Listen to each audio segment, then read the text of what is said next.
ধূমপান মদ্যপান স্বাস্থ্যের পক্ষে ক্ষতিকর। হুইসপার ইন সাসপেন্সে আজকের নিবেদন রিফাত আলমের লেখা একটি ভৌতিক গল্প 1000 বছর আগে। আপনাদের জন্য আজকের গল্পে রয়েছে একটি বিশেষ প্রশ্ন। গল্প মন দিয়ে শুনুন, কারণ সঠিক উত্তর দিতে পারলে আপনাদের মধ্য থেকে 2 জন শ্রোতা বন্ধু পেয়ে যাবেন বিশেষ পুরস্কার। আশা করছি গল্পটি আপনাদের ভালো লাগবে। ভালো লাগলে লাইক শেয়ার করে দেবেন। চ্যানেলে নতুন হলে সাবস্ক্রাইব করে পাশে থাকবেন। হুইসপার ইন সাসপেন্সে আমরা বিভিন্ন ধরনের গল্প প্রচার করে থাকি, অলৌকিক, গোয়েন্দা, তন্ত্রমন্ত্র ইত্যাদি। অলৌকিক গল্পে আমরা দেখেছি তন্ত্রমন্ত্র, ঝাড়ফুঁক, কালা জাদু ইত্যাদির ব্যবহার হয়ে থাকে। লেখক তার গল্পের রোমাঞ্চকর আবহ তৈরি করার জন্য এগুলোর ব্যবহার করে থাকেন। হুইসপার ইন সাসপেন্স কোনো ধরনের কুসংস্কারকে প্রশ্রয় দেয় না। আমাদের সকল শ্রোতা বন্ধুদের কাছে অনুরোধ, গল্প শোনার আনন্দেই গল্পগুলি গ্রহণ করবেন। হুইসপার ইন সাসপেন্সে আজকের নিবেদন রিফাত আলমের লেখা একটি ভৌতিক গল্প 1000 বছর আগে। তবে গল্প শুরু করার আগে একটি বিশেষ ঘোষণা। আপনারা যারা গল্প লেখেন বা গল্প পাঠাতে চান, তারা আমাদের গল্প পাঠাতে পারেন ডেসক্রিপশনে দেওয়া মেল আইডি অথবা হোয়াটসঅ্যাপ নাম্বারে। তবে চলুন আর দেরি না করে শুনে নেওয়া যাক রিফাত আলমের লেখা একটি ভৌতিক গল্প 1000 বছর আগে।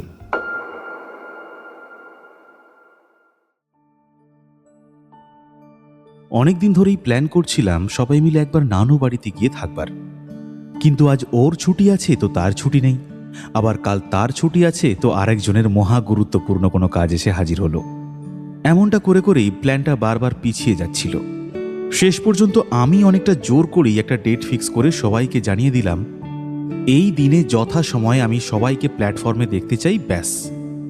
ডেট ফিক্স হয়ে যাওয়ায় সবাই যার যার মতো ছুটি ম্যানেজ করে ফেলল। তারপর 1 ডিসেম্বরের হিমশীতল সন্ধ্যায় সবাই ট্রেনে চেপে নানু বাড়ির গ্রামের উদ্দেশ্যে রওনা হলাম।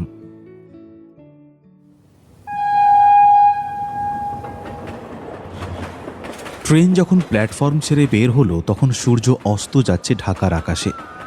মসজিদ থেকে মাগরিবের আজানের সুর ভেসে আসছে। হালকা কুয়াশায় চারদিক ঢাকা। ডিসেম্বরের শেষ সপ্তাহ হলেও রাজধানী ঢাকায় শীত এখনও তত একটা জাঁকিয়ে বসেনি। আমরা সবাই হালকা হুডি, সোয়েটশার্ট ইত্যাদি গরম কাপড় গায়ে চাপিয়ে ট্রেনে উঠেছি। যদিও সারোয়ার হুজুরের কাছে ফোন করে জেনেছি গ্রামে নাকি বেশ ঠান্ডা, তাই সবার ব্যাগে মোটামুটি ভারী ধরনের গরম কাপড় রয়েছে। আমরা সবাই মিলে একটা নন এসি কেবিন বুক করেছি। শীতকাল হওয়ায় এসি কেবিন বুক করিনি, যদিও রাজি বলেছিল এসি কেবিন বুক করার কথা, কিন্তু আমি ওর কথায় পাত্তা দিইনি। কারণ একে তো শীতকাল, তার উপর আমার কাছে ট্রেনে চড়ার মূল আনন্দটাই মনে হয় জানালা খুলে বাইরের বাতাস গায়ে মাখতে মাখতে এগিয়ে যাওয়া। ছেলেবেলায় নানু বাড়ি যাবার স্মৃতি যতখানি মনে পড়ে তাতে এসি কেবিনের কোনো স্থান নেই। আমরা সবাই মিলে তখন খালাম আমাদের সাথে ট্রেনের নন এসি কেবিনে চড়ে বসতাম। জানালা দিয়ে মৃদুমন্দ হাওয়া দিত। মা খালারা বাসা থেকে স্যান্ডউইচ, ডালের বড়া, বেগুনি, চাল ভাজা ইত্যাদি বানিয়ে নিয়ে আসতো ট্রেনে বসে খাবার জন্য। ঝিকঝিক করে ট্রেন এগিয়ে চলতো, আর সেই শব্দের তালে তালে আমরা কুটকুট করে ডালের বড়া আর বেগুনির সাথে চাল ভাজা চিবোতাম। জানালার বাইরের গাছগুলো যত দ্রুত গতিতে পেছনে সরে যেত, আমাদের মন তত বেশি আনন্দে নেচে উঠত। ট্রেনের শব্দের তালে তালে মনে হতো নানু বাড়ি আমাদের ডাকছে। সুতরাং রাজীব এসি কেবিন বুক করার কথা বললেও আমি করিনি। শুরুতে এটা নিয়ে আমার সঙ্গে একটু খটমট করলেও ট্রেন ছাড়ার পর দেখলাম সেও বেশ নস্টালজিক হয়ে উঠেছে। জানালার ধারের একটা সিট দখল করে বসেছে রাজীব। গায়ে জড়িয়েছে একটা কালো রঙের শাল। ট্রেনের জানলার বাইরে থেকে উড়ে আসা হালকা হিমেল হাওয়া রাজীবের মধ্যে বেশ একটা কবি কবি ভাব নিয়ে এসেছে। তার দিকে তাকিয়ে জাফির বলল, রাজীব ভাইয়া, তোমাকে কবির মতো দেখাচ্ছে। জাফিরের কথার কোনো উত্তর দিল না রাজীব। মনে হলো কথাটা যেন তার কানেই ঢুকল না। সে আপন মনে জানলার বাইরে ঢাকা শহরে রাতের আলোগুলো জ্বলে ওঠা দেখতে লাগলো। গাড়ি চলার রাস্তার ঠিক পাশ দিয়েই চলেছে আমাদের ট্রেন। সেখানে ব্যস্ত নগরীর আধুনিক গাড়িগুলো দ্রুত আমাদের ট্রেন যেদিকে চলেছে তার উল্টো দিকে ছুটে যাচ্ছে। মাথার ঠিক ওপরে মেট্রোর লাইন। সেখান দিয়ে প্রচণ্ড গতিতে একটা মেট্রো ট্রেন হুশ করে বেরিয়ে গেল। সেদিকে তাকিয়ে রিশাদ বলল, বিদায় ঢাকা। আমাদের ট্রেন তখন আস্তে আস্তে শহর থেকে বের হয়ে যাচ্ছে। রাস্তার দুপাশে গাছপালার সারি ক্রমশ ঘন হয়ে আসছে। সেই সাথে শহরের আলো কমে গিয়ে ধীরে ধীরে অন্ধকার নেমে আসছে ট্রেনটার চারদিকে। রুমান ব্যাগ থেকে একটা ডালমুটের প্যাকেট বের করে আমার দিকে এগিয়ে দিল। ভাইয়া ডালমুট খাও। আমি বললাম, আরে সাবাস, ভালো একটা জিনিস এনেছিস, কিন্তু ডাল ভাজা আনলে আরও ভালো হতো বলে রুমানের হাত থেকে প্যাকেটটা নিয়ে এক মুঠো ডালমুট চিবোতে শুরু করলাম। রুমান বলল, আরে ভাইয়া তুমি চিন্তা করো কেন, ডাল ভাজার ব্যবস্থাও আছে। খাবারের গন্ধে এবার রাজীবের কবিত্ব ফুরুত করে উড়াল দিল। জানলার বাইরে থেকে মুখ ফিরিয়ে এসে বলল, কই দে দেখি কি খাবার এনেছিস। রুমান বলল, না দেব না, তোমার হাতে পড়লে তুমি একাই সব শেষ করে দেবে। রাজীব বলল, আরে দে না, এমন করিস কেন। এই বলে এক ছোঁ মেরে রুমানের হাত থেকে ডালমুটের প্যাকেটটা ছিনিয়ে নিল। রুমান অভিযোগের সুরে বলল, ভাইয়া দেখলে দেখলে। আমরা বাকিরা সবাই মিলে হো হো করে হাসতে লাগলাম। ট্রেন চলতে লাগলো ঝিকঝিক করে, আর সেই শব্দের তালে তালে আমরা ডালমুট, মুগ ডাল ভাজা আর চানাচুর চিবোতে লাগলাম। আমাদের মধ্যে বয়সে সবার বড় শরীফ ভাইয়া। আমার সাথে তার বয়সের ব্যবধান 4-5 বছরের। ভাইয়া লন্ডনে থাকে, এবার অনেক দিন পর দেশে বেড়াতে এসেছে। ভাইয়াও আমাদের সাথে যাচ্ছে নানু বাড়িতে। শরীফ ভাইয়া বলল, তোরা তো নানু বাড়ির মজা সেরকম করে পাসনি। আমি যখন ছোট তখন ছিল নানু বাড়ির আসল মজা। নানা নানু দুজনেই বেঁচে ছিলেন। বাড়ি ভর্তি মানুষ গম গম করত। আমরা গেলে গ্রাম শুদ্ধ সবাই আমাদের নিয়ে ব্যস্ত হয়ে পড়ত। কেউ পিঠা বানিয়ে আনছে, তো কেউ আবার আমাদের নিয়ে গ্রামের বিলে নৌকায় ঘুরতে যাচ্ছে। সে সময় কত অদ্ভুত গল্প শুনেছি কতজনের মুখে, কত জিনের গল্প, শ্মশানের পিশাচের গল্প, মৌত পাখির গল্প, ডাইনির অভিশাপের গল্প, আরও কত কি। সেসব শুনে দিনের বেলা তো যেমন তেমন, রাতে যখন ঘুমোতে যেতাম তখন একদম ভয়ে কাঠ হয়ে থাকতাম। আমি ঘুমোতাম আমার মা আর নানুর মাঝখানে। রাতে আমি ভয় পাচ্ছি বুঝতে পেরে নানু আমাকে বুকের মধ্যে জড়িয়ে রাখতেন। আহারে, খুব মনে পড়ে সেসব দিন। আজ নানা নানু কেউ বেঁচে নেই, আর সেসব দিনও কোনোদিন ফিরে আসবে না বলে একটা দীর্ঘশ্বাস ফেলল শরীফ ভাইয়া। কেবিনের দরজায় তখন টোকা পড়ল। নাহিদ দরজা খুলে দিল। দেখলাম সাদা প্যান্ট আর উর্দি পরা ট্রেনের বেয়ারা দাঁড়িয়ে আছে, হাতে চায়ের ফ্লাস্ক। শরীফ ভাইয়া সবাইকে চা দিতে বলল। চা খেতে খেতে এবার জাফির শরীফ ভাইয়াকে বলল, ভাইয়া একটা ভূতের গল্প বলো না। রিশাদও বলল, হ্যাঁ ভাইয়া, বলো না একটা। শীতের অন্ধকার রাতে ট্রেনে বসে চা খেতে খেতে ভূতের গল্প শোনার চেয়ে ভালো কিছু আর কি হতে পারে। শরীফ ভাইয়া বলল, আমি কি আর এত গল্প জানি? আর জানলেও কি সারোয়ার ভাইয়ের মতো ভালো করে বলতে পারি?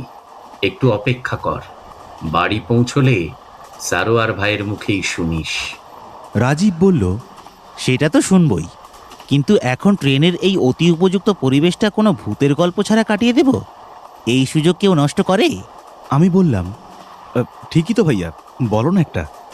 শরীফ ভাইয়া কিছুক্ষণ চুপ করে থাকলেন, তারপর বলতে শুরু করলেন, আচ্ছা দাঁড়া, একটা ঘটনা বলি। এটা কিন্তু আমার সাথে ঘটা কোনো ঘটনা না। আমার এক বন্ধুর কাছে আমি এই ঘটনাটা শুনেছি। এটা তার পরিবারের এক ভয়ঙ্কর অভিশাপের গল্প। আমার এই বন্ধুকে তোরা অনেকেই চিনিস, তাই আমি তার নামটা এখানে বলছি না।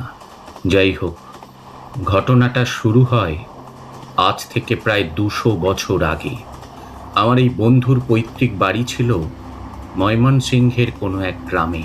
সেখানে বেশ সম্ভ্রান্ত একজন মানুষ ছিলেন। ওর বাবার দাদার দাদা। তখন তার যুবক বয়স, বিয়ে করেননি। সেই বয়সেই এলাকায় তিনি একজন বিখ্যাত আলেম এবং ধার্মিক ব্যক্তি হিসেবে পরিচিত ছিলেন। সবাই তাকে মৌলভী সাহেব বলে ডাকত। তাকে ব্যবসার কাজে প্রায় দূরের গঞ্জে যেতে হতো। একদিন তিনি গঞ্জ থেকে জঙ্গলের রাস্তা দিয়ে বাড়ি ফিরছিলেন। তার সাথে ছিল 2 জন লাঠিয়াল। তখন সন্ধ্যা পেরিয়ে রাত নামছে ধীরে। আকাশে চাঁদ ছিল। চাঁদের আলোয় তারা বেশ স্বাচ্ছন্দ্যেই পথ চলছিলেন। হঠাৎ করেই পশ্চিম আকাশে কালো মেঘ জমতে শুরু করল। তারা কিছু বুঝে উঠতে পারার আগেই সমস্ত আকাশ ঘন মেঘে ছেয়ে গেল। চাঁদটা ঢেকে গিয়ে একদম নিশ্চিদ্র অন্ধকার নেমে এলো ঘন জঙ্গলের ভেতর। চারদিকে প্রচণ্ড ঝোড়ো হাওয়ার সাথে বৃষ্টির ছাট এসে লাগতে লাগলো মৌলভী সাহেবদের গায়ে। তিনি তাড়াতাড়ি তার লাঠিয়ালদের একটা আশ্রয়ের সন্ধান করতে বললেন। সৌভাগ্যক্রমে কিছু দূর অগ্রসর হতেই তারা জঙ্গলের মাঝখানে একটা ভাঙা কুটির থেকে টিমটিমে আলো আসছে দেখতে পেলেন। দ্রুত পায়ে সেদিকে এগিয়ে গেলেন মৌলভী সাহেব আর তার লাঠিয়ালরা। দরজার কাছে পৌঁছে দরজায় 2 বার কড়া নাড়লেন মৌলভী সাহেব। দরজা খুলে গেল। তিনি দেখলেন তার সামনে দাঁড়িয়ে আছে 18-19 বছরের এক অতি রূপবতী যুবতী। মেয়েটার দিকে চোখ পড়তেই চোখ নামিয়ে নিলেন মৌলভী সাহেব। তারপর তাকে সালাম দিয়ে বললেন, আসসালামু আলাইকুম। এই ঝড়ের রাতে অতি বিপদে পড়ে আপনাদের বাড়িতে এসেছি জনাবা। যদি কিছু মনে না করেন, কিছুক্ষণের জন্য আপনাদের কাছে আশ্রয় চাই। দয়া করে বাড়িতে আপনার বাবা বা অন্য কোনো পুরুষ মানুষ থাকলে তাকে একটু ডেকে দেবেন। মেয়েটি মৃদু গলায় বলল, বাড়িতে আমি আর মা ছাড়া কেউ নেই। মৌলভী সাহেব বললেন, তাহলে দয়া করে মা সাহেবাকে একটু ডেকে দিন। যদি তার অনুমতি মেলে, আমরা আপনাদের ঘরে কিছুক্ষণের জন্য আশ্রয় নিয়ে এই ভয়ঙ্কর দুর্যোগের হাত থেকে রক্ষা পেতে পারি। বিশ্বাস করুন, আমরা খারাপ লোক নই। পেছন থেকে একজন লাঠিয়াল বলে উঠল, ইনি উজিরপুর গ্রামের মৌলভী সাহেব, মস্ত মানি লোক। সবাই ওনাকে এক নামে চেনে। বোন, আপনি দয়া করে মাকে একটু ডাকুন। এবার মেয়েটি ফুঁপিয়ে কেঁদে উঠল। লাঠিয়ালটি বলল, কি হলো বোন, আপনি কাঁদছেন কেন? মেয়েটি কান্না জড়ানো গলায় বলল, আমার মা আজ সন্ধ্যায় মারা গিয়েছে।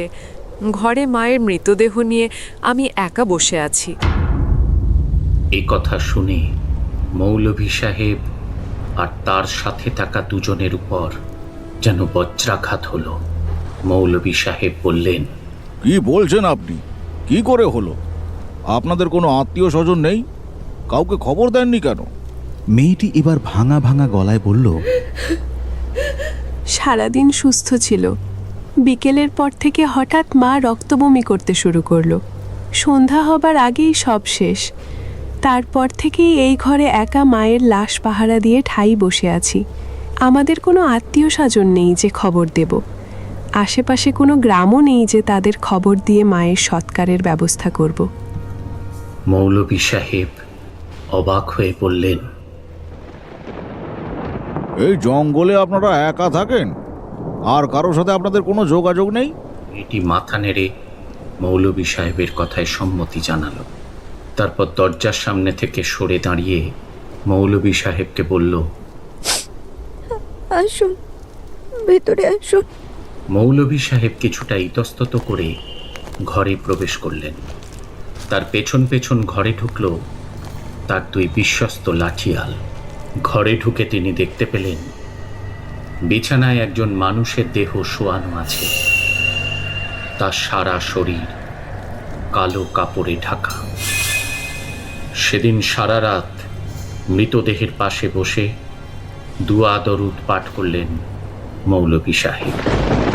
প্রচণ্ড ঝড়ের তাণ্ডব চলল সমস্ত রাত ধরে। মাঝে মাঝে মনে হচ্ছিল যেন কেউ প্রচণ্ড আক্রোশে এই ঘরটার উপর আক্রমণ করছে।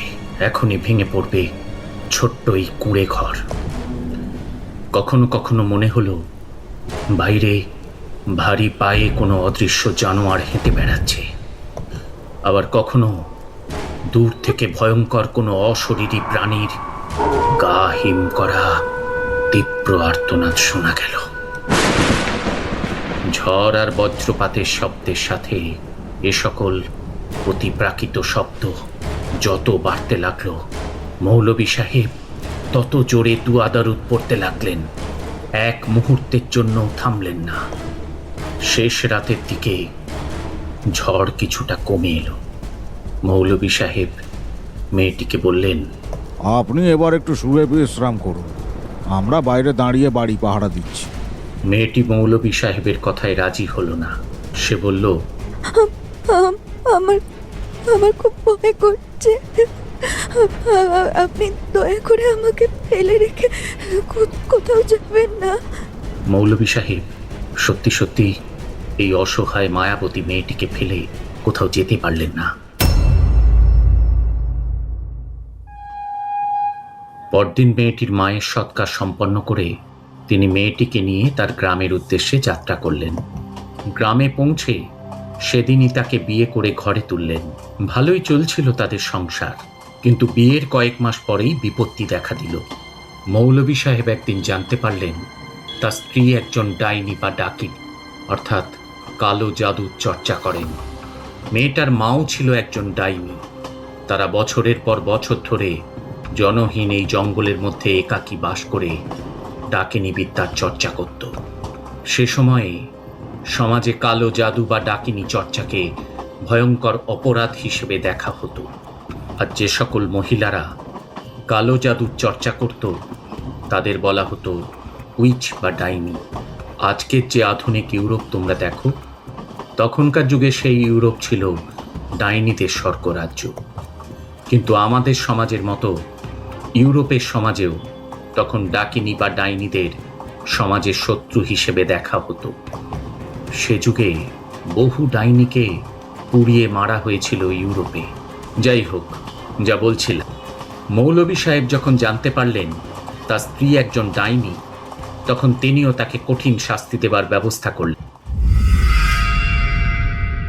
তার নির্দেশে এক বিশাল বড় আর গভীর গর্ত খোঁড়া হলো বাড়ির পেছন। তারপর সেই গর্তের কিনারায় নিয়ে গিয়ে তিনি তার প্রিয়তমা স্ত্রীকে ধাক্কা দিয়ে ভেতরে ফেলে দিলেন। তার নির্দেশে তার লোকেরা দ্রুত মাটি চাপা দিয়ে গর্ত বন্ধ করে দিতে লাগলো। সেই গভীর গর্ত থেকে মেয়েটা কিছুতেই উঠে আসতে পারল না। যখন মেয়েটার জীবন্ত শরীর কবরের গর্তে প্রায় চাপা পড়ে যাচ্ছে, তখন মৌলভী সাহেব শুনতে পেলেন তার স্ত্রী চিৎকার করে বলছে, আমি তোকে অভিশাপ দিলাম, তোর বংশ নির্বংশ হবে। আমার সাথে করা এই অন্যায়ের শাস্তি তোকে পেতেই হবে। তোর বংশের প্রত্যেক বড় ছেলের বয়স যখন 35 হবে, তখন, হ্যাঁ ঠিক তখনই সে মারা যাবে। আমার মুখের কথা মিথ্যে হবে না। ডাইনির অভিশাপ বৃথা যেতে পারে না। তোকে এই অন্যায়ের শাস্তি পেতেই হবে, পেতেই হবে, পেতেই হবে। এইটুকু বলে থামল শরীফ ভাইয়া। তারপর পকেট থেকে একটা সিগারেট বের করে ধরালো। এতক্ষণ আমরা রুদ্ধশ্বাসে তার গল্প শুনছিলাম। এইটুকু শোনার পর কারো মুখ দিয়ে কোনো কথা বের হচ্ছিল না। ট্রেন তখন একটা স্টেশনে এসে দাঁড়িয়েছে। বাইরে থেকে চাওয়ালাদের হাঁক ডাক শোনা যাচ্ছে। স্টেশনের কোলাহলে আমরা যেন সেই ভয়ঙ্কর দুনিয়া থেকে বাস্তবে ফিরে এলাম। রাজীব বলল, আরেক রাউন্ড চা হবে নাকি? আমি বললাম, মন্দ হয় না। রাজীব জানলা দিয়ে মাথা বের করে চাওয়ালাকে ডেকে আমাদের 7 জনের জন্য 7 কাপ চা অর্ডার করল। বাইরে তখন বেশ ঠান্ডা পড়েছে। বাইরের প্ল্যাটফর্মের প্রায় কিছুই দেখা যাচ্ছে না কুয়াশার জন্য। চাওয়ালা আদা আর লেবু কুচি দেওয়া চায়ের কাপ আমাদের হাতে দিল। গরম গরম ধোঁয়া ওঠা চায়ের কাপে চুমুক দিয়ে শরীরটা বেশ উষ্ণ হয়ে উঠল। আমি শরীফ ভাইয়াকে বললাম, তারপর কি হলো? শরীফ ভাইয়া সিগারেটে একটা লম্বা টান দিয়ে ধোঁয়া ছাড়ল। তারপর বলল, এর পরের কাহিনী খুব সংক্ষিপ্ত। ডাইনির মৃত্যুর পর মৌলভী সাহেব আবার বিয়ে করলেন।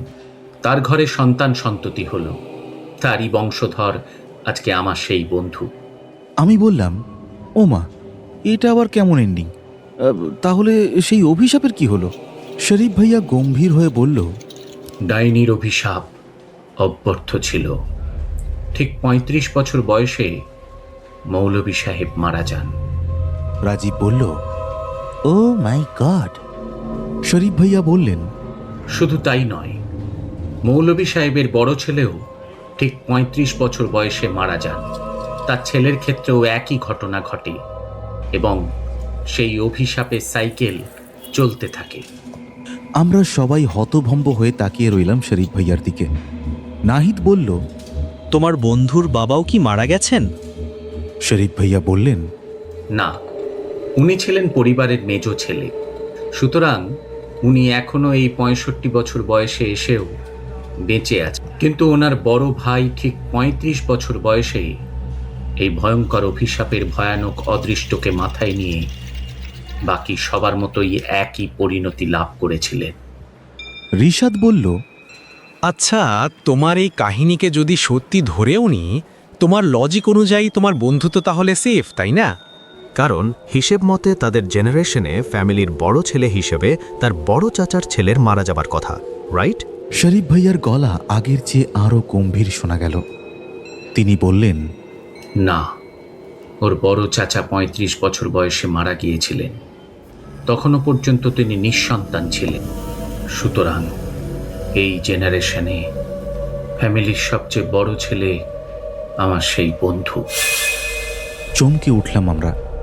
রোমান জিজ্ঞেস করল, ভাইয়া, তোমার সেই বন্ধুর বয়স এখন কত? বিষণ্ণভাবে জানালার বাইরের দিকে তাকিয়ে মুখ থেকে এক রাশ সিগারেটের ধোঁয়া ছেড়ে শরীফ ভাইয়া বলল, আগামী মাসে ওর বয়স ৩৫ হবে।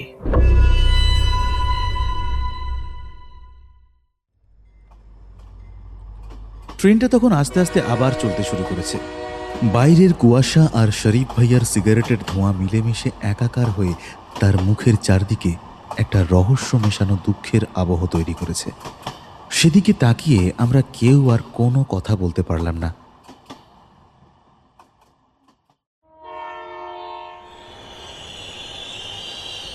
পরদিন ভোরে আমরা নীলগঞ্জ স্টেশনে এসে নামলাম।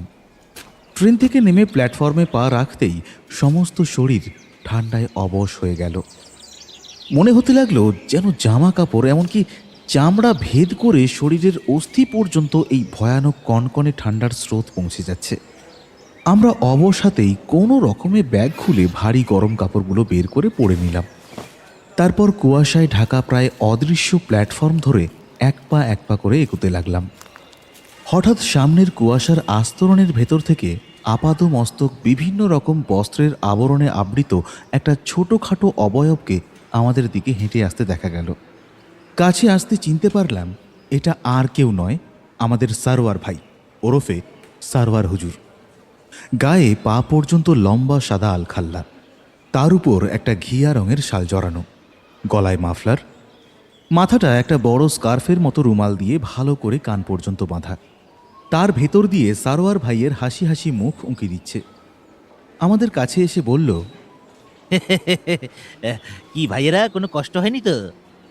আমরা সবাই সমস্বরে বলে উঠলাম, না না, আমরা বেশ মজা করতে করতে এসেছি। শুধু জাফিরকে বলতে শোনা গেল, ওরে বাবারে, কি ঠান্ডা রে বাবারে, বাবারে। সারোয়ার ভাই জাফিরের কাছে গিয়ে নিজের মাফলারটা খুলে দিয়ে বললেন, নাও ভাই, এই মাফলাটা নিয়ে ভালো করে মাথা আর কানটা ঢেকে নাও, তাহলে দেখবে ঠান্ডা লাগছে না। সারোয়ার ভাই আমাদের সবাইকে নিয়ে স্টেশন থেকে বের হয়ে স্টেশনের সামনে মাটির কলস নিয়ে বসে থাকা এক বৃদ্ধের কাছ থেকে খেজুরের রস কিনে খাওয়ালেন। তারপর আগে থেকে ঠিক করে রাখা গরুর গাড়িতে করে আমরা রওনা হলাম নানু বাড়ির উদ্দেশ্যে। পথে যেতে যেতে গ্রামের অপূর্ব শীতের সকাল দেখে আমাদের সকলের চোখ জুড়িয়ে গেল। নানু বাড়িতে পৌঁছে আমরা সবাই গরম পানি দিয়ে হাত মুখ ধুয়ে নিলাম। তারপর গরম গরম রুটির সাথে আলু ভাজি, ডিম ভাজা আর ঝোলা খেজুরের গুড় দিয়ে নাস্তা করতে বসলাম। নানা নানু কেউ বেঁচে নেই, বাড়ি একদম ফাঁকা। কিন্তু ভাগ্যিস বাড়ির ঠিক পাশেই আমাদের নানু বাড়ির প্রতিষ্ঠা করা মসজিদ, মাদ্রাসা আর এতিমখানা আছে। ওনারাই বাড়ির রক্ষণাবেক্ষণ করেন। সারওয়ার হুজুর সেই মাদ্রাসার বড় হুজুর বা প্রিন্সিপাল, বয়স 40-এর মতো, আমাদের গ্রাম সম্পর্কের ভাই, খুব ভালো গল্প বলেন। আমাদের সকালের নাস্তা মাদ্রাসা থেকেই এসেছিল। সেই অতি সুস্বাদু নাস্তা খেয়ে আমাদের সারা রাতের ক্লান্তি একদম এক নিমেষে মিলিয়ে গেল। এরপর এলো চা, গ্রামের গরুর খাঁটি ঘন দুধের চা। এই অপূর্ব স্বাদ যে আমরা কতকাল আস্বাদন করিনি তা মনে করতে পারলাম না। চা শেষ করে সবাই বাড়ির সামনে হাঁটাহাঁটি করতে লাগলাম। বিশাল জায়গা নিয়ে আমাদের নানু বাড়ি। মূল বাড়ির মাঝখানে উঠান আর চারদিকে ছড়ানো পুরনো আমলের কয়েকটি বিশাল উঁচু উঁচু টিনের দোতলা ঘর। বাড়ির চারপাশে প্রাচীন চুন সুরকির ঢালাই দেওয়া কমলা রঙের ইঁটের উঁচু দেওয়াল। দেওয়ালের সামনের দিকে বিশাল লোহার গেট। গেটের সামনে কম্পাউন্ডের মতো বেশ অনেকটা ফাঁকা জায়গা। তারপর একপাশে আমাদের নানু বাড়ির পারিবারিক কবরস্থান আর আরেক পাশে বিশাল পুকুর। পুকুরের পার ঘেঁষে বিশাল লম্বা বারান্দাওয়ালা টিনের ঘর। ঘরটা পুকুরের দুই পাড় জুড়ে বিস্তৃত। এটাই মাদ্রাসা। এখানে এতিম বাচ্চাদের বিনামূল্যে পড়াশোনা, থাকা খাওয়া এবং যাবতীয় সবকিছুর দেখভাল করা হয়। তার পাশে একটা ছোট্ট দোতলা প্রাচীন আমলের বিল্ডিং। আমার নানার পূর্বপুরুষদের প্রতিষ্ঠা করা মসজিদ। মসজিদের একপাশে এক বিশাল আম গাছ। গাছটার অতি প্রকাণ্ড কাণ্ড দেখলেই মনে হয় এর বয়স কম করে হলেও কয়েকশো বছর হবে।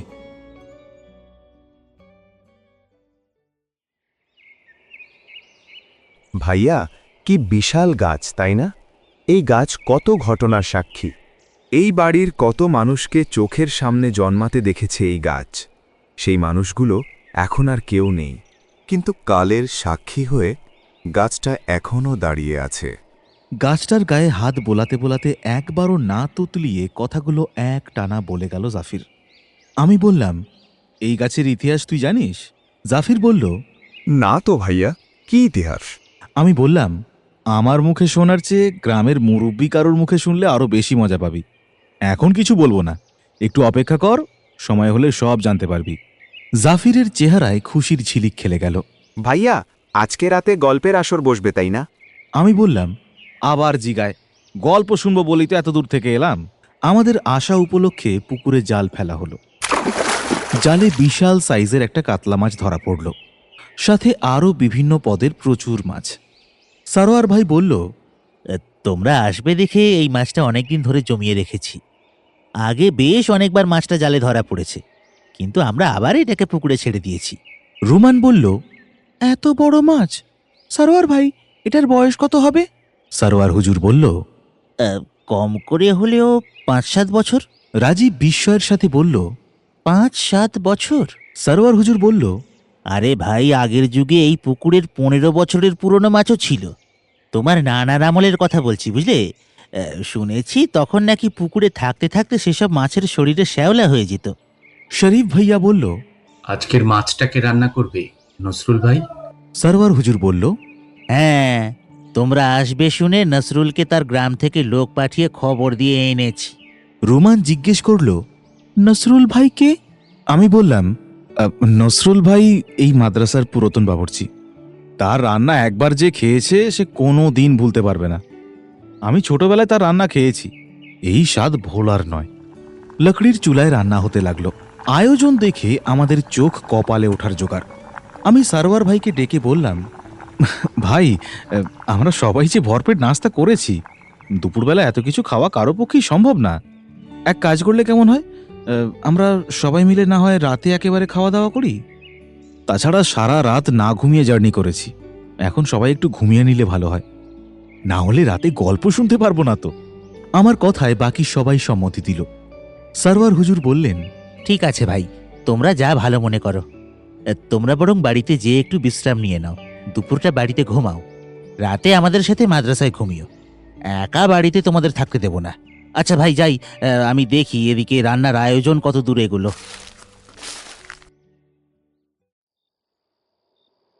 সারা দুপুর ঘুমিয়ে আমরা সন্ধ্যায় উঠলাম। দিনের আলো তখন মিলিয়ে গেছে।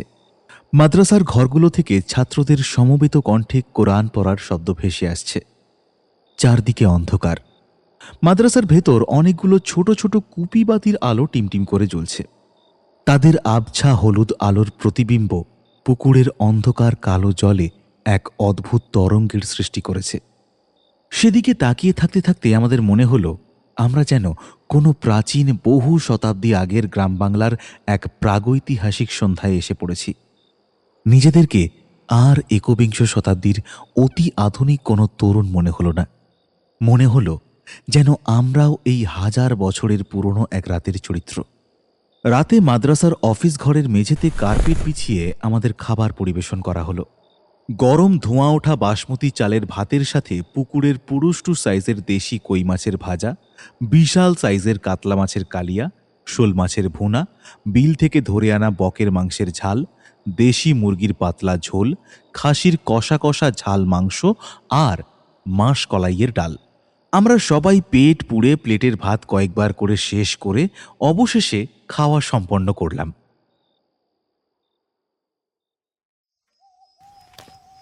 এ কথা বলে নানা ভাই লাঠিতে ঠক ঠক শব্দ করতে করতে বেরিয়ে গেলেন। বাইরে থেকে একটা প্রচণ্ড ঠান্ডা বাতাসের ঝাপটা এসে ঘরে ঢুকল, আর মনে হলো আমাদের হাড় পর্যন্ত যেন ঢুকে গেছে এই হিম শীতল স্রোত। কেঁপে উঠলাম সবাই।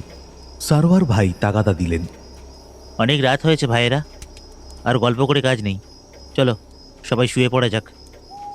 তার কথায় কিছু একটা ছিল, তাই কেউ আর দ্বিরুক্তি করার সাহস পেল না। সবাই আস্তে আস্তে বিছানার আশ্রয় নিলাম। বাইরের রহস্যময় রাত আমাদের পিছনে পড়ে রইল। জানি না বাইরে কি হচ্ছে। বৃদ্ধ নানা ভাই কোথায় গেলেন, কার সাথে দেখা করতে গেলেন, এসব ভাবতে ভাবতে লেপটা টেনে নিলাম গায়ের ওপর। ঘরের মেঝের এক মাথা থেকে আরেক মাথায় টানা বিছানা করা হয়েছে। সেখানে শুয়েছি আমরা সব ভাইয়েরা। আমরা শহরের সব ছেলেরা একা এই নির্জন ঘরে থাকলে ভয় পেতে পারি, কিংবা রাতে কোনো অজানা বিপদ আমাদের আক্রান্ত করতে পারে। এসব ভেবে সারোয়ার ভাইও এই ঘরেই আমাদের সাথে ঘুমানোর সিদ্ধান্ত নিয়েছে। ঘরের কোনায় একটা ছোট খাটে গিয়ে শুয়ে পড়লেন তিনি। দূর থেকে শুনতে পেলাম তিনি বিড়বিড় করে আয়াতুল কুরসি পড়ছেন। জিন ভূত অপশক্তি তাড়ানোর দোয়া। শেষ রাতের প্রচণ্ড ঠান্ডা যেন টিনের ঘরটাকে জেঁকে ধরেছে। লেপমুড়ি দিয়েও বারবার ঠান্ডায় কেঁপে কেঁপে উঠছি। বিছানার পাশ থেকে ভারী সোয়েটারটা টেনে নিয়ে গায়ে দিলাম। তারপর আবার টেনে নিলাম ভারী লেপ। তারপর শুয়ে শুয়ে চিন্তা করতে লাগলাম নানার বলে যাওয়া কথাগুলো। সত্যি কি জিন আসে এখানে নামাজ পড়তে? আজকেও কি এসেছে? ভুল হতে পারে না। আমরা তো নিজের কানে স্পষ্ট শুনেছি ঘোড়ার খুঁড়ের আওয়াজ। এমন সময় রিশাদ বলে উঠল, সব বোগাস, গ্রামের মানুষের কাজ দিয়ে মানুষকে আজগুবি সব গল্প বলে বোকা বানান। আমার পাশে শুয়েছে জাফির, তার পাশে নাহিদ, তারপর রিশাদ। সেখান থেকে নিচু আওয়াজে কথাগুলো বলে উঠল। ঘরের বাকি সবাই ঘুমিয়ে পড়েছে।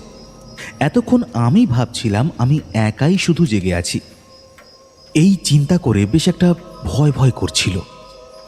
এইবার রিশাদকে জেগে থাকতে দেখে মনে কিছুটা সাহস ফিরে এলো। বললাম, কিন্তু ঘোড়ার শব্দ তুই শুনিসনি? রিশাদ বলল, শুনেছি, কিন্তু এইটা আমাদের মনের কল্পনা। আমি বললাম, সবাই একসাথে কল্পনা করে কিভাবে? রিশাদ বলল, করতেই পারে। এটাকে ফ্রেঞ্চে বলে ফলিয়েডা, শেয়ার্ড সাইকোটিক ডিসঅর্ডার। এক্ষেত্রে 2 বা তার অধিক মানুষ একসাথে কোনো অবাস্তব জিনিস দেখে, শোনে বা কল্পনা করে। আমি বললাম, ম্যাস হিস্টেরিয়ার মতো? রিশাদ বলল, হ্যাঁ, অনেকটা সেই রকমই বলতে পারো। গরম উলের সোয়েটার আর ভারী লেপের উষ্ণতায় ততক্ষণে আমার চোখ জোড়া ঘুমে জড়িয়ে আসছিল। আমি একটা হাই তুলে বললাম, ঘুমা এখন, কাল কথা হবে। রিশাদ আর কিছু বলল না। তারপর কখন ঘুমিয়ে গেছি আমার মনে নেই।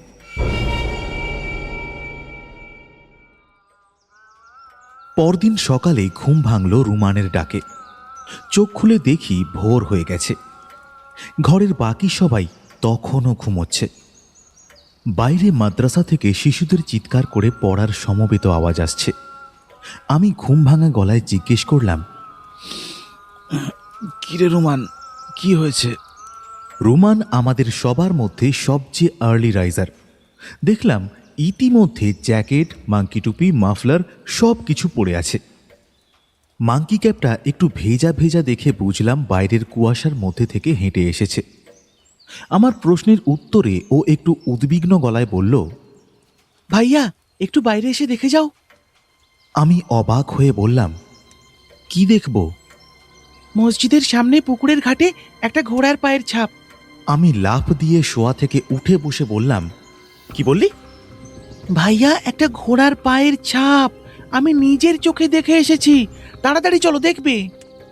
আমি উত্তেজনায় টুপি, মাফলার, জ্যাকেট পরার কথা ভুলে গেলাম। রুমানের হাত ধরে টান দিয়ে ঘর থেকে বেরিয়ে এলাম। রুমান প্রায় ছুটতে ছুটতে বলল, ওই তো ওই পুকুরটার পাড়ে। আমরা দৌড়ে সেখানে গিয়ে পৌঁছালাম। সমস্ত পুকুরটা কুয়াশার চাদরে ঢেকে আছে। মনে হচ্ছে ধোঁয়ার একটা প্রকাণ্ড শূন্য গহ্বর যেন। পুকুরের পাড়ে কয়েকটা নারকেল গাছের দিকে ইঙ্গিত করে রুমান বলল, ভাইয়া ওই তো ওই নারকেল গাছটার নিচে। আমি গাছটার নিচে গিয়ে ঝুঁকে দেখার চেষ্টা করলাম। ভোরের শিশির পড়ে মাটি ভিজে জবজবে হয়ে আছে, কিন্তু কই সেখানে কোনো ঘোড়ার পায়ের ছাপ নেই তো। আমি জিজ্ঞাসু দৃষ্টিতে রুমানের দিকে তাকালাম।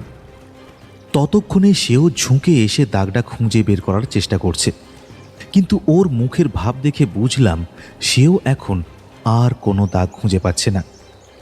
সে বারবার বিড়বিড় করে বলছে, আমি নিজের চোখে স্পষ্ট দেখেছি, কোনো ভুল নেই। মাত্র কয়েক সেকেন্ডে দাগটা কিভাবে মিলিয়ে যেতে পারে?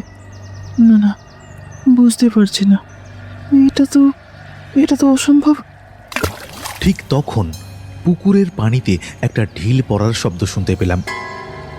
দুজনেই চমকে পুকুরের দিকে তাকালাম, কিন্তু কিছুই দেখতে পেলাম না।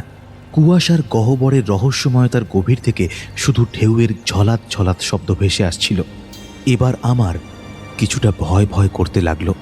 আমি রুমানের হাত ধরে টান দিয়ে বললাম, চল ঘরে যাবি, বাইরে বেশিক্ষণ থাকলে ঠান্ডা লেগে যাবে। ওর ভাব দেখে মনে হলো আমার কথা ঠিক করে শুনতে পাচ্ছে না।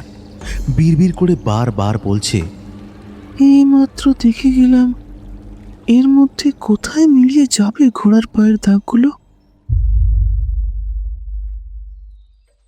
ঘরে ফিরে দেখলাম সারোয়ার ভাই এসে সবাইকে ঘুম থেকে ডেকে ওঠাচ্ছে। তখন আর কাউকে এই ঘোড়ার খুঁড়ের ছাপ দেখার ব্যাপারটা বললাম না। রুমানও দেখলাম বেশ চুপচাপ হয়ে গেছে। এই ঘটনায় ওকে বেশ বিভ্রান্ত দেখাচ্ছে।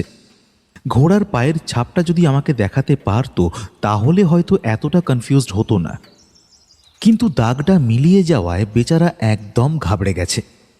নাস্তা খেতে বসে আমি ওর কানে ফিস ফিস করে বললাম, চিন্তা করিস না, এই ব্যাপারে আমরা পরে কথা বলবো। এখন সবার সাথে এই নিয়ে কথা বললে ওরা ভয় পেতে পারে, বিশেষ করে জাফির। রুমান ঘাড় নাড়ল। দূর থেকে ওর নামটা শুনতে পেয়ে জাফির জিজ্ঞেস করল, ভাইয়া কিসের কথা বলছো? আমি বললাম, রুমানকে বলছিলাম যে দেখ, জাফির 2টা ডিম একাই খাচ্ছে। কই, আমি 2টা ডিম একা খাচ্ছি মোটেই না। তখন জাফিরের পাশ থেকে ইজ্জত আলী ভাই বললেন, খাক না যত খুশি, আরও অনেক ডিম আছে। ইজ্জত আলী ভাই আমাদের নানুদের প্রতিবেশী। তিনি সকাল হতেই আমাদের জন্য নাস্তা নিয়ে এসেছেন। তার নিজের পোষা দেশি মুরগির ডিমের সেদ্ধ, চালের রুটি, ডিম ভাজি, সাদা মেরা পিঠা দিয়ে খাওয়ার জন্য সর্ষে ভর্তা, চ্যাপা শুটকি ভর্তা আর দুধ চিতই। আমরা বেশ তৃপ্তির সাথে নাস্তা শেষ করে ইজ্জত আলী ভাইয়ের সাথে গ্রাম দেখতে বের হলাম। পুকুরের পাশ দিয়ে যাওয়ার সময় একবার রুমান আমার দিকে তাকালো। আমি চোখের ইশারায় ওকে চুপ থাকতে বললাম। হাঁটতে হাঁটতে আমরা গ্রামের সীমানায়, যেখানে ঘরবাড়িগুলো শেষ হয়ে ধানের ক্ষেতগুলো শুরু হয়েছে, সেদিকে যাচ্ছিলাম। যেতে যেতে শরীফ ভাইয়া বলল, ইজ্জত আলী ভাই, ওই বট গাছের রাস্তা দিয়ে যাবেন? তখন জাফিরের পাশ থেকে ইজ্জত আলী ভাই বললেন, ভাই কি দরকার ওই দিকে যাওয়ার? ওই দিকে যত কম যাওয়া যায় ততই ভালো। নাহিদ বলল, কি বট গাছ? চলো দেখে আসি, নিশ্চয়ই অনেক বছরের পুরনো।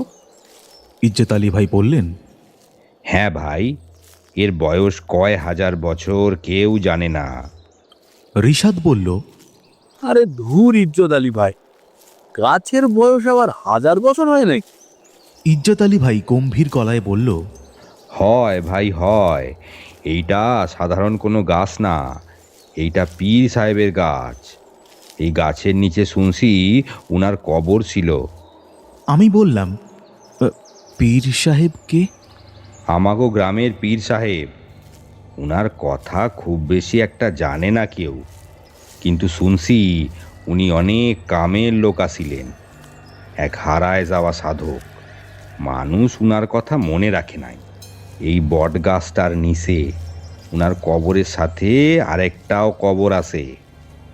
শরীফ ভাইয়া বলল, ওইটা কার কবর?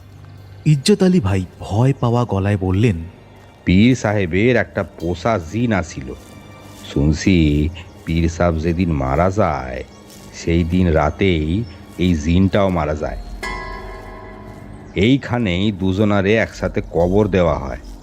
পীর সাহেব সাধন মানুষ ছিলেন, তার আত্মা শান্ত, নিশ্চিন্ত মনে ঘুমাইতাছে, কিন্তু এই জিনের আত্মা অশান্ত, অস্থির। রাইতের বেলা চারিদিক যখন শান্ত, তখন এই বটগাছের নিচের মাটি থর থর কইরা কাঁপে, সাথে সাথে কাঁপতে থাকে এই বিশাল বটগাছ। রুমান বলল, বলেন কি, কেউ দেখেছে এই গাছটাকে কাঁপতে? ইজ্জত আলী ভাই বলল, না, রাইতের বেলা কেউ এই গাছের ধারে আসেও না। এই গাছে আসে এক প্রহরী জিন। সে রাইতের বেলা কবর দুইটা পাহারা দেয়। তার শরীর অন্ধকার, ছায়া আর ধোঁয়া দিয়ে তৈরি। চোখ দুইটা জ্বলন্ত কয়লার মতো লাল।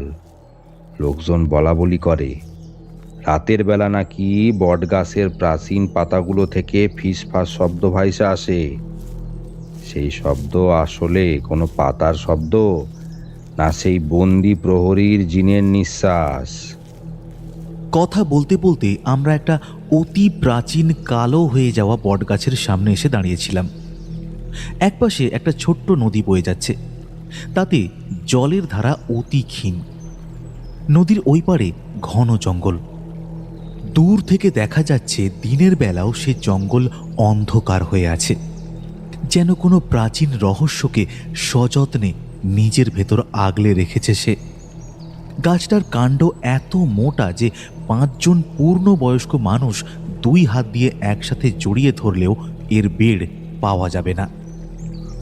উপরের দিকে গাছের বিশাল আকৃতির কালচে পাতাগুলো ঝাঁকড়া হয়ে ঘন হয়ে আছে। একদম উপরে কি আছে ভালো করে দেখা যায় না। গাছটা থেকে অসংখ্য দড়ির মতো শেকড় নিচে নেমে এসেছে। গাছের নিচটা অন্ধকার, সূর্যের আলো ঠিকমতো পৌঁছায় না। আমরা কিছুটা দূর থেকে ভয় আর বিস্ময় মেশানো একটা অনুভূতি নিয়ে গাছটার দিকে তাকিয়েছিলাম। হঠাৎ দেখলাম ঋষাদ গাছটার কাছে এগিয়ে গিয়ে একটা ঝুলে থাকা মোটা শিকড় ধরে ঝুলে পড়তে চাইল। সঙ্গে সঙ্গে হা হা করে উঠলেন ইজ্জত আলী ভাই। তিনি বললেন, আরে ভাই, কি করেন কি করেন, সর্বনাশ! আমি চিৎকার করে বললাম, আরে ঋষাদ, কি করিস? নেমে আয় ওখান থেকে। শরীফ ভাইয়া এগিয়ে গিয়ে একটা টান দিয়ে ওকে নামিয়ে গাছটার থেকে দূরে সরিয়ে আনলো। এই তোমাদের জিনের গাছে একটু দূর খেয়ে দেখছিলাম কেমন লাগে। ইজ্জত আলী ভাই বললেন, এইটা মজার কোনো কথা না ভাই। আমি বললাম, ঋষাদ, সবকিছু নিয়ে ফাইজলামি করা ঠিক না, চলো ওইদিকে যাই। ইজ্জত আলী ভাই দেখলাম বেশ গম্ভীর হয়ে আছেন। পেছনে বটগাছটাকে রেখে আমরা যখন সামনের দিকে হেঁটে যাচ্ছিলাম, মনে হচ্ছিল সেখান থেকে প্রচণ্ড রাগ আর ক্ষোভ নিয়ে কিছু একটা যেন আমাদের দেখছে। সবুজ ধান ক্ষেতের মাঝে হাঁটতে হাঁটতে যদিও সেই ভয় আর বিষণ্ণ পরিবেশ বেশিক্ষণ থাকল না। শীতের সকালের মিষ্টি রোদ কচি সবুজ ধানের গাছের উপর পড়েছে। সেই কচি গাছের উপর মুক্তোর দানার মতো শিশির পড়ে চকচক করছে। সামনে যত দূর চোখ যায় দিগন্ত বিস্তৃত এই সবুজের গালিচা বিছানো রাজ্য। মনে হলো পৃথিবীর সবচেয়ে সুন্দর দৃশ্যটা নিজের চোখের সামনে দেখছি। আরেকটু বেলা পড়ে এলে আমরা বাড়ি ফিরে এলাম। বেশ রোদ উঠেছে। সবাই পুকুরে নামার তোড়জোড় করতে লাগলো।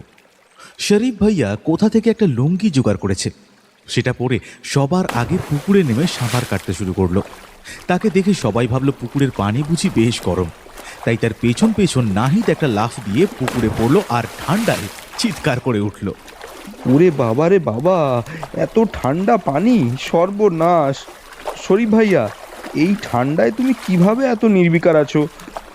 শরীফ ভাইয়া সাঁতরাতে সাঁতরাতে বলল, বিলাতে থাকি তো, আর কম দিন হলো না। এই ঠান্ডা আমাদের কাছে কিছুই না। নাহিদ হাঁপাতে হাঁপাতে বলল, তাই বলো, আমার মনে রাখা উচিত ছিল তুমি ইংলিশ। শরীফ ভাইয়া এবার ঘাটের কাছে নাহিদের পাশে এসে দাঁড়িয়েছে। আমি পাড় থেকে দেখতে পেলাম এইখানেও তার কোমর সমান পানি। সে 2 হাত দিয়ে মুখের পানিটা মুছে নিয়ে বলল, না না, ইংলিশ না, বড় জোর ব্রিটিশ বলতে পারিস। এমন সময় রাজীবকে দেখলাম। গেঞ্জি সোয়েটার সব খুলে খালি গায়ে একটা শর্টস পরে পুকুরের সিঁড়ি দিয়ে নিচে নামছে। ওর বিশাল ভুঁড়ি আর বিঢপ শরীরটার দিকে তাকিয়ে হাসি আটকাতে পারলাম না।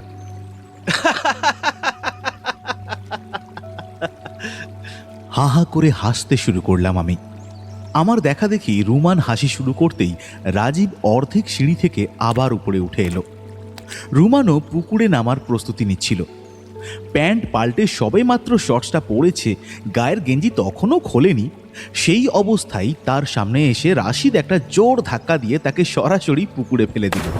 বলল, কত বড় সাহস, আমাকে দেখে হাসিস? নে, এবার দেখি কত হাসতে পারিস।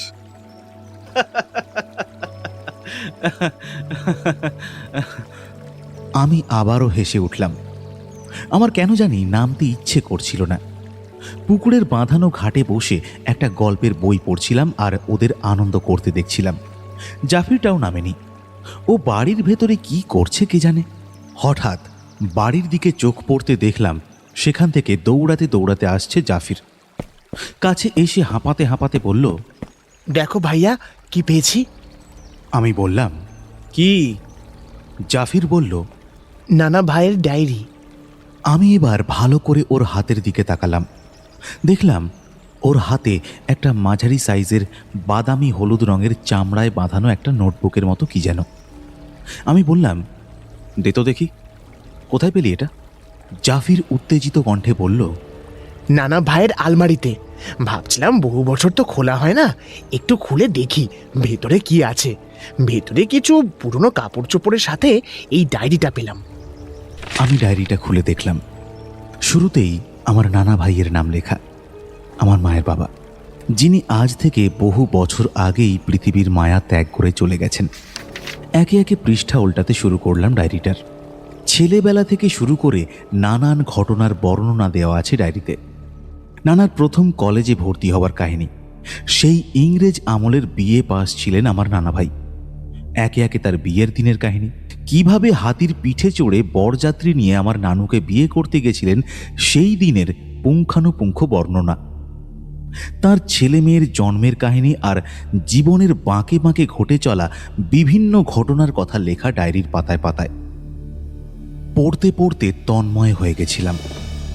হঠাৎ একটা পাতায় চোখ আটকে গেল। নানা ভাই লিখছেন, গতকাল রাত্রিবেলা আবার বাহারান আসিয়াছিল। এইবার বহু বৎসর পর সে আসিল।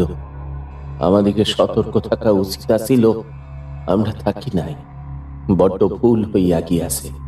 এই বৎসর পুকুরে বেশ কিছু ভালো জাতের মাছ ছাড়িয়াছিলাম।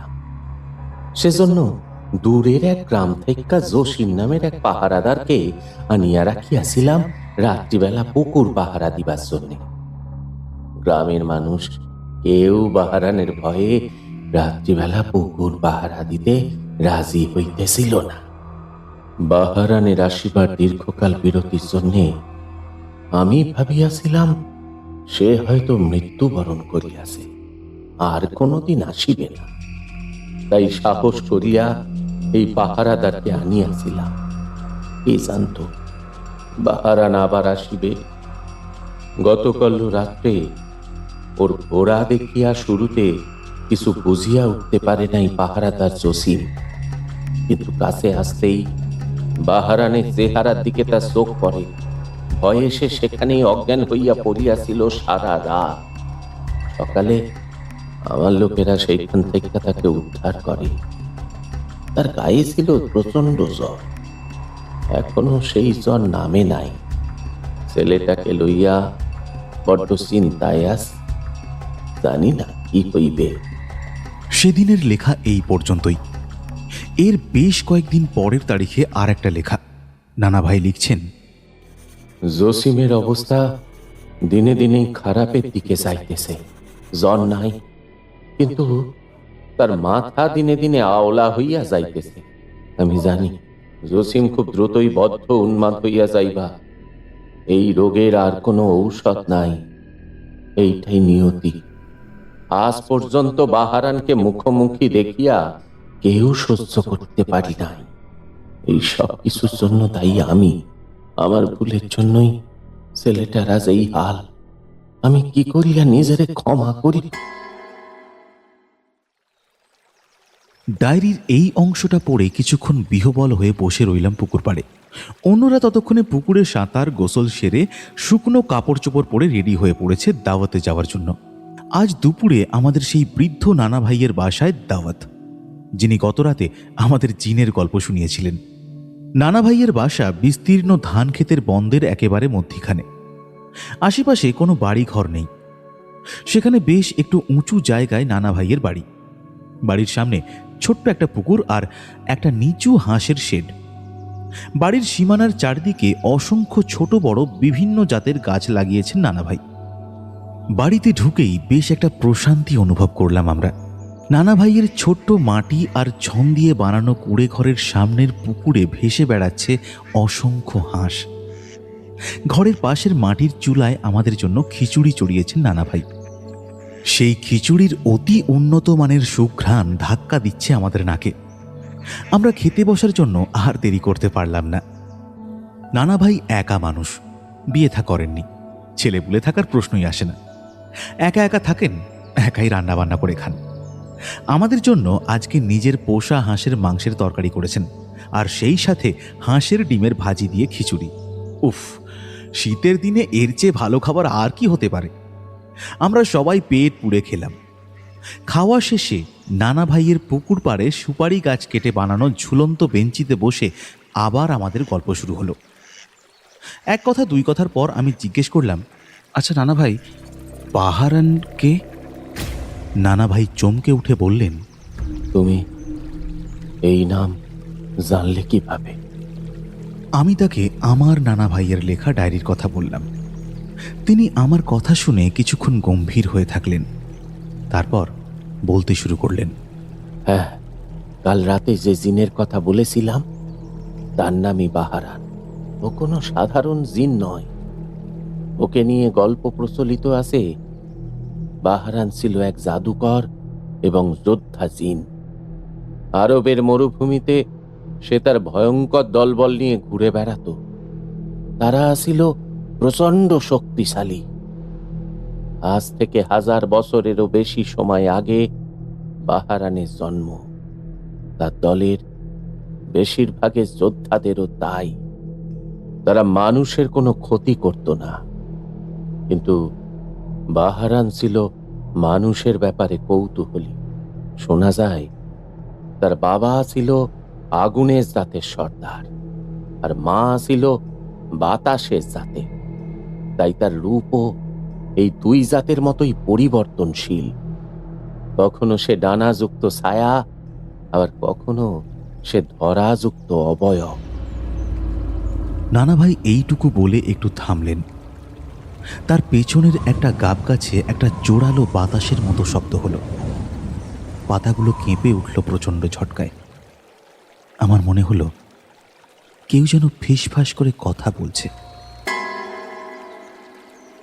নানা ভাই একটা অদ্ভুত ভঙ্গিতে পেছনে ফিরে সেই গাছটার দিকে তাকালেন। তারপর আমাদের দিকে ফিরে আবার বলতে শুরু করলেন, কিন্তু এই বাহারান একবার একটা ভুল করে ফেলে। একবার এক সাধুর আস্তানার আশপাশ দিয়ে সে তার দলবল নিয়ে যাচ্ছিল। তখন সেখানে অনেক মানুষকে দেখে সে তাদের সামনে গিয়ে সাধুর কথা শোনবার লোভ সামলাতে পারে না। সে ওই মানুষের মজলিসে গিয়ে দাঁড়াতেই কোনো কারণে সেই মজলিসে থাকা এক শিশুর কাছে তার আসল রূপ বেরিয়ে আসে।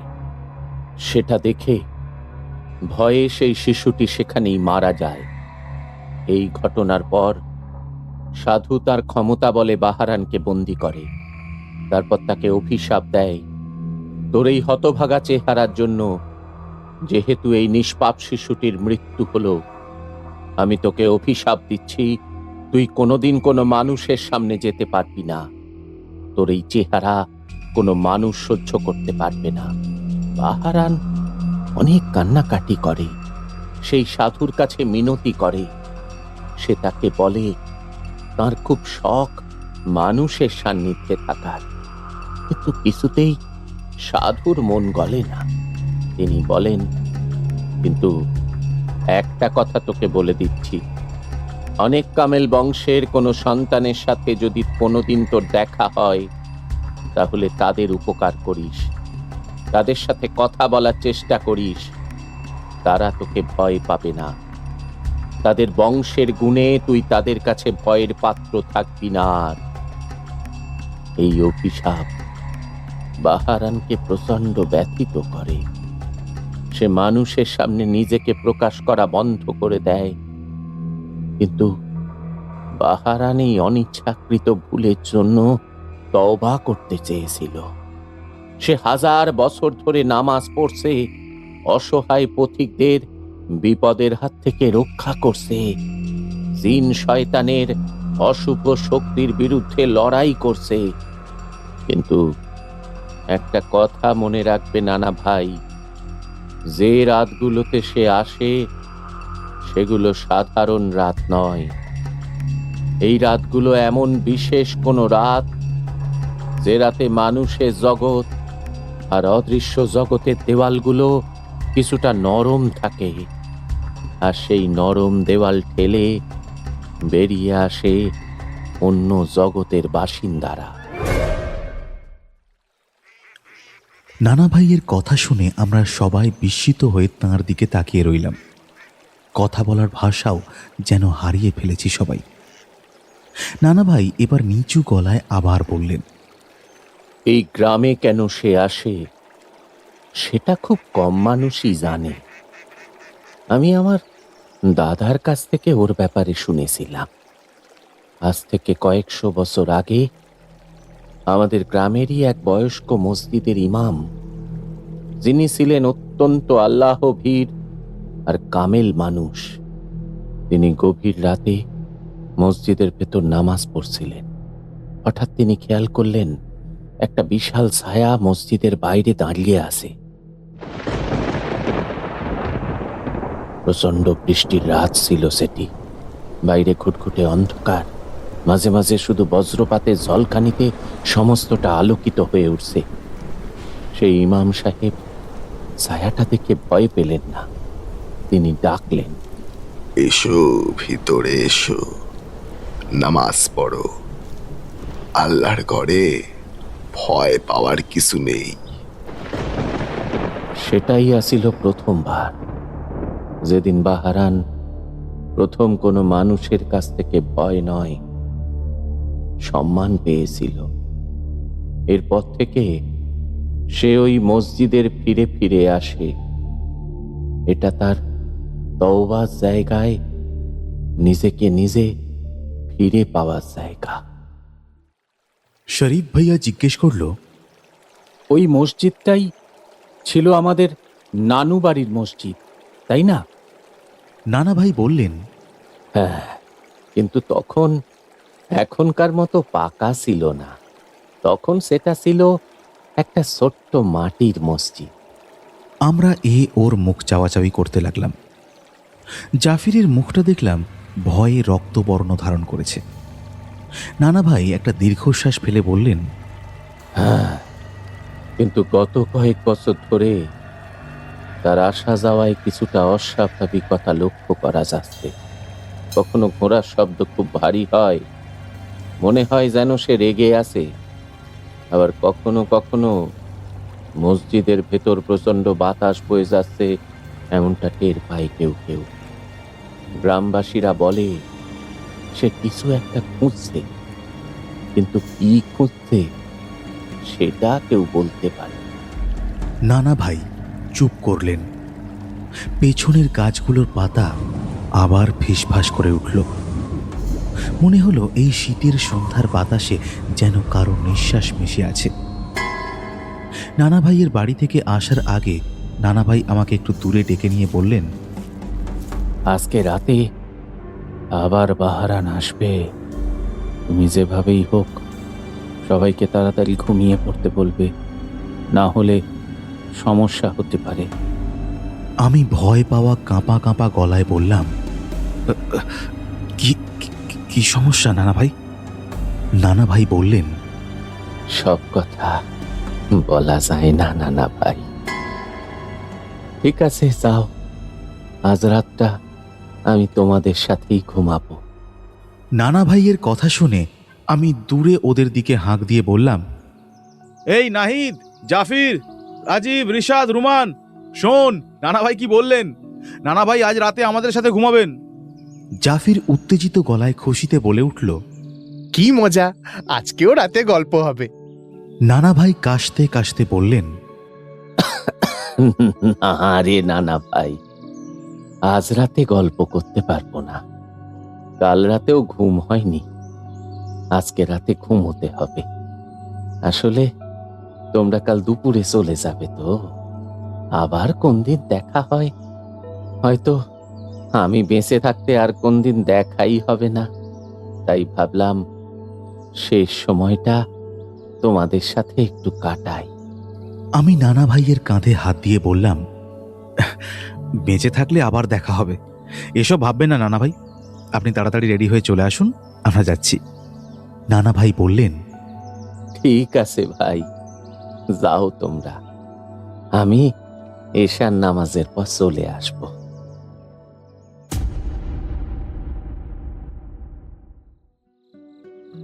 রাতে সবাইকে তাড়াতাড়ি খাওয়া দাওয়া করিয়ে শুইয়ে দিলাম। যেহেতু এই বিশাল দলটাকে জার্নির সময় আমাকেই লিড করতে হয়, তাই এইটুকু অধিকার ওদের ওপর দেখানোই যায়। বললাম, সবাই তাড়াতাড়ি শুয়ে পড়ো, আমি সবাইকে যথাসময়ে ডেকে তুলব। নাস্তা করে রেডি হয়ে স্টেশনে যেতেও তো বেশ অনেক সময় লেগে যাবে। বাড়ি থেকে স্টেশনের রাস্তাটা তো আর কম নয়। সবাই সকাল সকাল উঠতে না পারলে ট্রেন মিস হবে। সবাই দেখলাম আমার কথা শুনে তাড়াতাড়ি শুয়ে পড়ল। আর গতকাল সারা রাত জেগে থাকার কারণেই হোক, আর আজকে সারাদিন গ্রামের দূষণমুক্ত পরিবেশে ঘোরাফেরা আর খাওয়া দাওয়ার জন্যই হোক, সবাই প্রায় সঙ্গে সঙ্গেই ঘুমিয়ে পড়ল। নানা ভাইও ততক্ষণ চলে এসেছিলেন। আমার পাশে বিছানা করে তাকে শুতে দিলাম। রাত তখন প্রায় 11টা। শুয়ে দুজন টুকটাক কথা বলছিলাম। হঠাৎ শুনলাম বাইরে টক টক টক টক ঘোড়ার খুঁড়ের আওয়াজ বহু দূর থেকে ভেসে আসছে। নানা ভাইয়ের দিকে তাকিয়ে বুঝতে পারলাম তিনিও শুনতে পেয়েছেন। দেখলাম তিনি কান খাড়া করে ভালোভাবে শোনার চেষ্টা করছেন। বাইরে শীতের হাওয়া শোঁ শোঁ শব্দে বয়ে যাচ্ছে। হাওয়ার ধাক্কায় মাদ্রাসার স্টিলের জানালার বন্ধ পাল্লাগুলো মাঝে মাঝে কেঁপে উঠছে। আমি ভয়ে প্রায় পাথর হয়ে লেপের ভেতরে পড়ে রইলাম। দেখলাম নানা ভাই বিছানা ছেড়ে উঠে দাঁড়িয়েছেন। তারপর ধীর পায়ে দরজার দিকে এগিয়ে যাচ্ছেন। এই নিস্তব্ধ রাতের অন্ধকারে তাঁর পায়ের শব্দটাও যেন ঘরের ভেতর প্রতিধ্বনিত হলো। আমি বুঝতে পারলাম না কি করতে যাচ্ছেন তিনি। দরজার কাছে গিয়ে থেমে আমার দিকে ফিরে তাকালেন নানা ভাই। তারপর মৃদু গলায় বললেন, চোখ মুজে থাকবা, কোনো আওয়াজ করবা না। আমি চোখ বুঝলাম। শুনতে পেলাম ঘোড়ার খুঁড়ের শব্দটা ক্রমশ কাছে এগিয়ে আসছে। আমি নিঃশ্বাস বন্ধ করে লেপ মুড়ি দিয়ে শুয়ে রইলাম। মনে হলো ঘোড়ার খুঁড়ের শব্দটা এবার আরও স্পষ্ট হলো, তারপর থেমে গেল। আমি ধারণা করলাম সে মসজিদের সামনে এসে দাঁড়িয়েছে। কিছুক্ষণ সব চুপচাপ, তারপর আবার শুনতে পেলাম সেই খুঁড়ের শব্দ। এবার ধীর কিন্তু গম্ভীর, টাপ টাপ টাপ টাপ। মনে হলো ঘোড়াটা ধীর পায়ে হেঁটে মাদ্রাসা ঘরের দিকে এগিয়ে আসছে। ভয়ে আর আতঙ্কে আমার দম প্রায় বন্ধ হয়ে গেল, কিন্তু বেশিক্ষণ এভাবে থাকতে পারলাম না। যতটা সম্ভব নিঃশব্দে বুক ভরে শ্বাস নিলাম আর টের পেলাম একটা অদ্ভুত গন্ধে সমস্ত ঘর ভরে উঠেছে। গন্ধটা ঠিক ধূপের মতো নয়, আবার ফুলের মতোও নয়, কিন্তু খুব মিষ্টি একটা অচেনা গন্ধ। আমি শুনতে পেলাম জানালার বাইরে একটা ঘোড়ার নাক দিয়ে শ্বাস ফেলার মতো আওয়াজ। আমি ভয়ে ভয়ে চোখ খুললাম, দেখলাম সমস্ত ঘরটা জানালার ফাঁক দিয়ে আসা একটা অদ্ভুত হালকা সবুজ রঙের অপার্থিব আলোয় ভরে উঠেছে। সেই মিষ্টি গন্ধটা আরও তীব্র হয়েছে। আমি প্রচণ্ড উত্তেজনা যথাসম্ভব চেপে রেখে অপেক্ষা করতে লাগলাম কি হয় দেখার জন্য। চারিদিকে বরফের মতো ঠান্ডা বাতাস আমার সমস্ত মুখমণ্ডলকে অসাড় করে দিচ্ছিল। এই অবস্থায় শুনতে পেলাম জানালার বাইরে থেকে খুব ধীরে একটা ভারী কণ্ঠস্বর ভেসে আসছে। মনে হলো কোনো মানুষ নয়, যেন বহু দূরের কোনো পাহাড়ের গুহা থেকে প্রতিধ্বনিত কোনো শব্দ শুনতে পাচ্ছি আমি। কণ্ঠটা বলল, আসসালামু আলাইকুম। ভয়ে আমার সমস্ত শরীর ঠকঠক করে কেঁপে উঠল। দেখতে পেলাম নানা ভাই মেঝেতে হাঁটু ভেঙে বসে পড়ে ক্রমাগত দুরূদ শরীফ পড়ছেন। ঘোড়ার শব্দটা আবার আস্তে আস্তে হেঁটে মসজিদের দিকে চলে গেল। তারপর শুনতে পেলাম মসজিদের পুরনো কাঠের দরজা খোলার ক্যাঁচ ক্যাঁচ আওয়াজ। আমি উঠে গিয়ে নানা ভাইকে ধরে এনে বিছানায় শুইয়ে দিলাম। শুয়ে শুয়ে শুনতে পেলাম মসজিদের ভেতর থেকে এক অপার্থিব কাতর কণ্ঠে কোরআন তেলাওয়াত ভেসে আসছে। মনে হচ্ছিল এটা কোনো মানুষের কণ্ঠ নয়। প্রতিটি উচ্চারণে যেন ছিল হাজার বছরের ক্লান্তি, শোক আর প্রার্থনার ভার। হঠাৎ রিশাদের ভারী নিঃশ্বাসের শব্দ শুনতে পেলাম।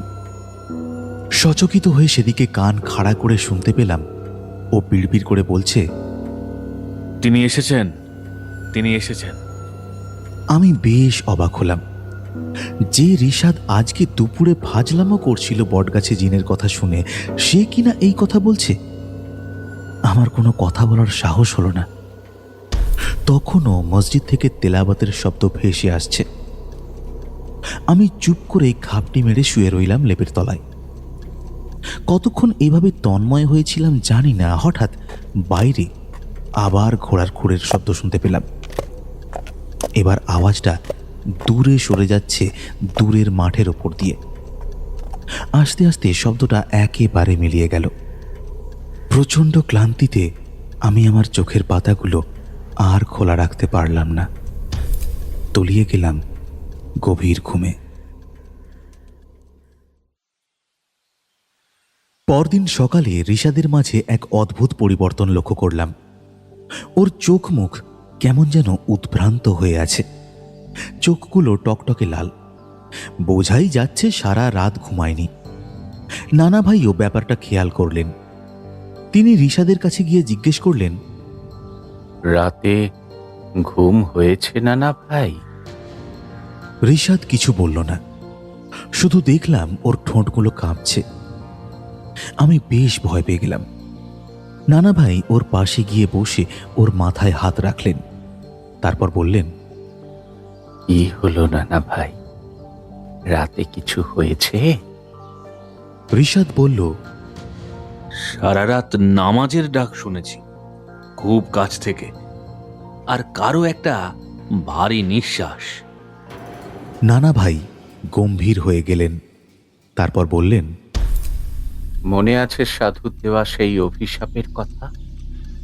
সে বলেছিল বাহারানকে, কোনো মানুষ তোমাকে দেখলে সহ্য করতে পারবে না, কিন্তু কোনো কোনো কামেল বংশের সন্তান তোমাকে ভয় পাবে না, তাদের সাথে তুমি যোগাযোগ করতে পারবে। আমরা ভাবছিলাম ঋষাদ হয়তো তার অবিশ্বাসের কারণে এত সাহসী। আসলে অবিশ্বাসের চেয়েও বড় যে কারণে সে এতটা সাহসী ছিল, সেটা হচ্ছে তার রক্ত।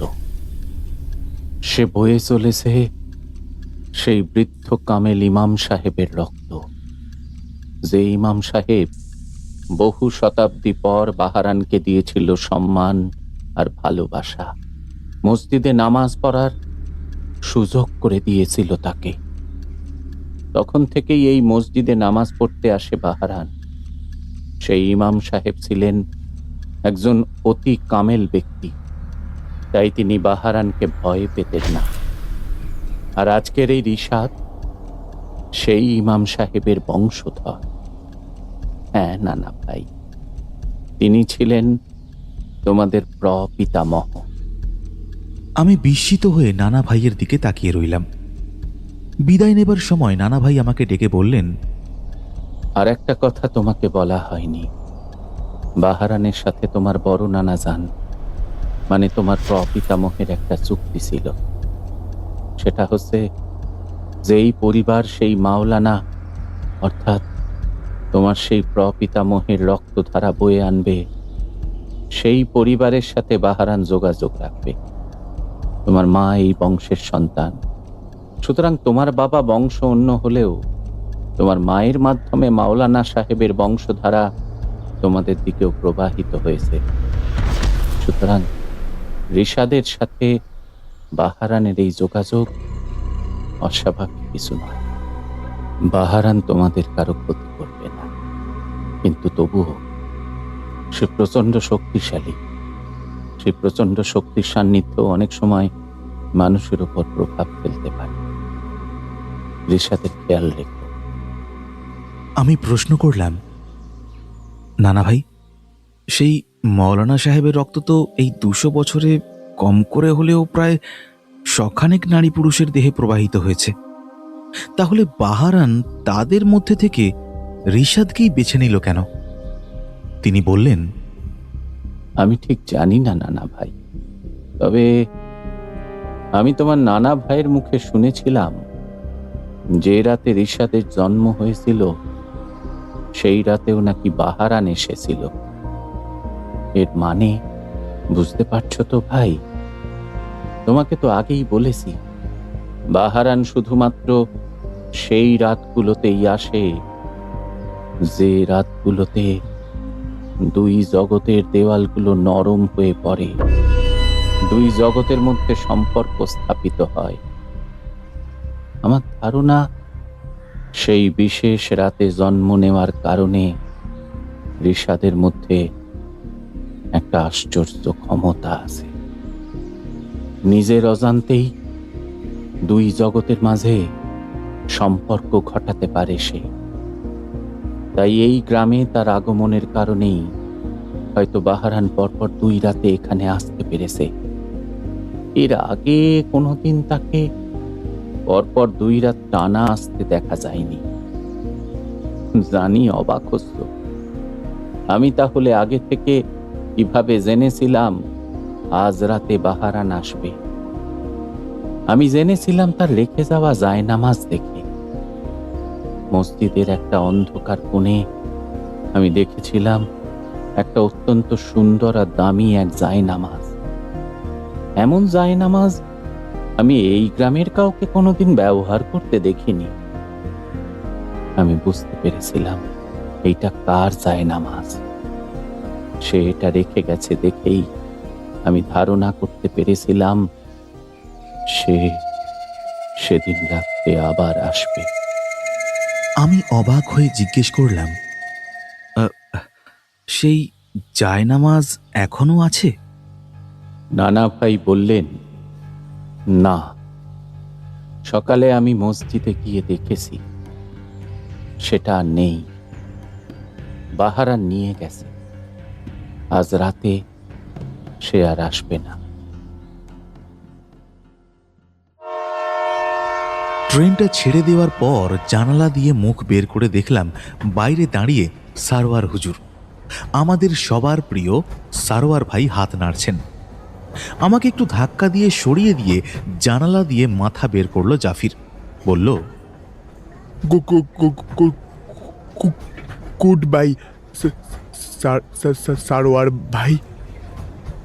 সারোয়ার ভাই হাসলেন। ট্রেন এগিয়ে চলল ঢাকার উদ্দেশ্যে। রুমান আবারও ব্যাগ থেকে ডালমুটের প্যাকেট বের করেছে। সেটা দেখেই ঝাঁপিয়ে পড়ার চেষ্টা করলো রাজীব। রুমান কায়দা মতো সরে যেতেই রুমানের সিটের উপর ধপাস করে পড়ে গেল রাজীব। এটা দেখে সবাই হাসতে শুরু করলো। আবার সবাই হইচই করতে করতে ডালমুট খাচ্ছে। এখন আমি আর চোখে একবার রিশাদের দিকে তাকালাম। রাজীবের পিঠ চাপড়াতে চাপড়াতে ও হাসছে। জানালা দিয়ে বাইরে তাকিয়ে দূরে ক্রমশ মিলিয়ে যেতে থাকা নানু বাড়ির গ্রামটার দিকে তাকিয়ে থাকতে থাকতে আমি ভাবতে লাগলাম, এই অতি দুর্গম পাড়া গাঁয়ের এই 1000 বছরের প্রাচীন রহস্য কি আমরা সত্যিই পেছনে ফেলে যাচ্ছি, নাকি রিশাদের সাথে করে আমাদের সাথেই বয়ে নিয়ে চলেছি বিজলি বাতির ঝলমলে শহর ঢাকায়? জানি না, হয়তো খুব শীঘ্রই উত্তর পাওয়া যাবে। এতক্ষণ শুনছিলেন রিফাত আলমের লেখা একটি ভৌতিক গল্প 1000 বছর আগে। গল্পটি কেমন লাগলো তা অবশ্যই কমেন্ট করে জানান। এবার আপনাদের জন্য থাকছে প্রশ্ন, ডাইনির অভিশাপটা কি ছিল? সঠিক উত্তরদাতাদের মধ্য থেকে 2 জন শ্রোতা বন্ধু পেয়ে যাবেন আকর্ষণীয় পুরস্কার। খুব শীঘ্রই আরও এক রোমাঞ্চকর গল্প নিয়ে হাজির হবে হুইসপার ইন সাসপেন্স। সঙ্গে থাকুন, শুনতে থাকুন হুইসপার ইন সাসপেন্স।